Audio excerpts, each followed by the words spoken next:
महात्मा ज्योतिबा फुले आणि क्रांतिज्योती सावित्रीबाई फुले यांनी पुण्यामधील भिडेवाड्यात मुलींसाठी पहिली शाळा सुरू केली आणि तोच भिडेवाडा 5 डिसेंबर रोजी सुप्रीम कोर्टाच्या आदेशानुसार महानगरपालिकेकडून मध्यरात्री जमीनदोस्त करण्यात आला। तर या ठिकाणी प्रश्न पडतो की हा ऐतिहासिक भिडेवाडा असा मध्यरात्री का पाडला गेला। तर याच विषयी आपण या व्हिडिओच्या माध्यमातून जाणून घेऊया। नमस्कार, मी शुभांगी राऊत आणि आपण पाहताय महाराष्ट्र जीवन न्यूजचं हे महत्त्वाचं अपडेट। इसवी सन 1800च्या सुमारास राज्यात पेशवाईचा उदय झाला होता आणि याच काळात देशात धर्मकांड, अंधश्रद्धा, खालच्या जातींच्या लोकांना शिक्षण घेण्यास विरोध अशा विचारांना बळकटी मिळू लागली होती। हे खरं, पण याच काळामध्ये मुलींनी शिक्षण घेणं म्हणजे धर्म बुडवणं असं समजलं जायचं। त्यामुळे मुलींना मोठ्या प्रमाणात शिक्षण घेण्यापासून वंचित ठेवलं गेलं। परंतु देशामध्ये याच काळात 2 समाजसुधारकांनी मात्र याला कडाडून विरोध केला आणि पुण्याच्या बुधवार पेठेतील भिडेवाड्यामध्ये 1 जानेवारी 1848 साली देशातील पहिली मुलींची शाळा सुरू केली आणि त्याच भिडेवाड्यावर अनेक वर्षांपासून भाडेकरूंनी कब्जा केला होता। देशात महात्मा फुले आणि सावित्रीबाई फुले यांनी 1848 मध्ये मुलींची पहिली शाळा सुरू केली होती। या भिडेवाड्याच्या ठिकाणी स्मारक करावे अशी मागणी अनेक वर्षांपासून होत होती व हा वाडा खूप वर्षांपूर्वीचा असल्यामुळे खिळखिळा होऊन मोडकळीस आला होता आणि हळूहळू पडू लागला होता। यामुळे हा वाडा पुणे महापालिकेच्या ताब्यात मिळावा आणि तेथे राष्ट्रीय स्मारक व्हावं यासाठी महापालिकेकडून खूप वर्षांपासून प्रयत्न चालू होते। या बाबतीत पुणे महापालिकेनं भिडेवाडा ताब्यात घेऊन तेथे राष्ट्रीय स्मारक व्हावं असा ठराव फेब्रुवारी 2006 साली महापालिकेच्या मुख्य सभेत केला व त्यानंतर जानेवारी 2008 मध्ये स्थायी समितीने त्यास मान्यता देऊन भूसंपादनाद्वारे ही जागा ताब्यात घेण्याची प्रक्रिया सुरू केली। यासाठी महानगरपालिकेने जिल्हाधिकारी कार्यालयाकडून प्रक्रिया सुरू करून 374 चौरस मीटर जागेसाठी 1,30,00,000 रुपये मोबदला देण्यासाठी रक्कम भूसंपादन विभागाकडे भरली होती।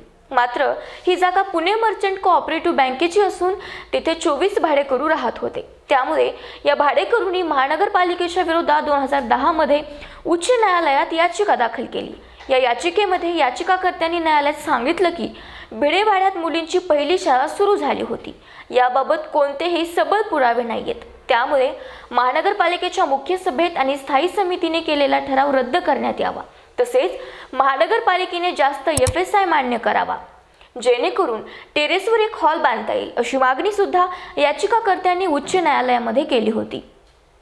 खरं म्हणजे तब्बल 13 वर्ष न्यायालयामध्ये यासाठी महानगरपालिकेचा लढा सुरू होता आणि या प्रकरणात न्यायालयाला जवळपास 80 सुनावण्या कराव्या लागल्या। त्यानंतर उच्च न्यायालयात हा लढा महानगरपालिकेने जिंकला। या निकालाचा उच्च न्यायालय असे म्हणाले की महात्मा ज्योतिबा फुले आणि सावित्रीबाई फुले यांनी शिवाजी रस्त्यावर बुधवार पेठेतील भिडेवाडा येथे मुलींची पहिली शाळा सुरू केली होती। या वाड्याचं स्मारक करण्याचा निर्णय पालिकेने घेतला होता।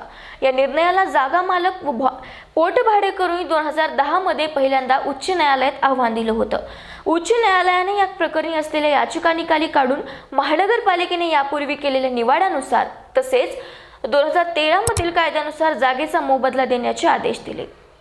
परंतु भाडेकरूंनी या उच्च न्यायालयाच्या निर्णयाला सर्वोच्च न्यायालयामध्ये आव्हान दिलं आणि याच याचिकेवर सर्वोच्च न्यायालयात 16 नोव्हेंबर 2023 रोजी सुनावणी पार पडली।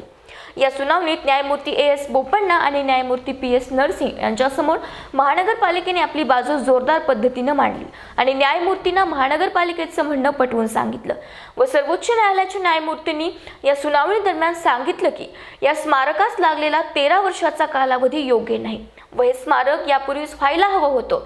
न्यायालयाचा वेळ वाया घालवल्याने दंडात्मक कारवाई का करण्यात येऊ नये असा सवालही याचिकाकर्त्यांपुढे न्यायमूर्तींनी उपस्थित केला व भिडेवाड्याची जागा 1 महिन्याच्या आत महानगरपालिकेच्या ताब्यात देण्यात यावी, अन्यथा महापालिकेने जबरदस्तीने ती जागा ताब्यात घ्यावी असे आदेशच सर्वोच्च न्यायालयाने या सुनावणी दरम्यान दिले, अशी माहिती महानगरपालिकेच्या विधी विभागाच्या प्रमुख ॲडव्होकेट निशा चव्हाण यांनी दिली। या प्रकरणाची महापालिकेच्या वतीने ॲडव्होकेट मकरंद आडकर, ॲडव्होकेट माधवी दिवाण, ॲडव्होकेट प्रवीण सटाले आणि ॲडव्होकेट शंतनू आडकर यांनी न्यायालयात बाजू मांडली। या लढ्यामध्ये सावित्रींच्या लेकींचाही संघर्ष महत्त्वपूर्ण ठरलाय।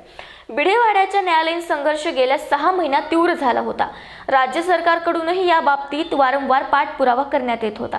या संघर्षात विधी सल्लागार ॲडव्होकेट निशा चव्हाण, महानगरपालिकेच्या भूसंपादन विभागाच्या उपायुक्त प्रतिभा पाटील, भूसंपादन अधिकारी श्वेता धारूरकर व ज्येष्ठ विधिज्ञ माधवी दिवाण या महिला अग्रेसर होत्या. यामुळे महात्मा फुले आणि क्रांतीज्योती सावित्रीबाई फुले यांच्या लढ्याला खऱ्या अर्थानं यश आलं, ही जनमानसाची भावना आहे. व महापालिकेकडून या संदर्भात सांगण्यात आलं आहे की लवकरच या ठिकाणी राष्ट्रीय स्मारक करण्यात येईल आणि ज्या भिडेवाड्यात महात्मा फुले आणि सावित्रीबाई फुले यांनी देशातील पहिली मुलींची शाळा सुरू केली, त्याच ठिकाणी महापालिकेकडनं मुलींची शाळा चालवण्यात येईल व महात्मा फुले आणि सावित्रीबाई फुले यांनी केलेल्या कार्याचा नमुना पुतळ्यांच्या स्वरूपात आकारण्यात येईल, असं महानगरपालिकेकडनं सांगण्यात आलं आहे.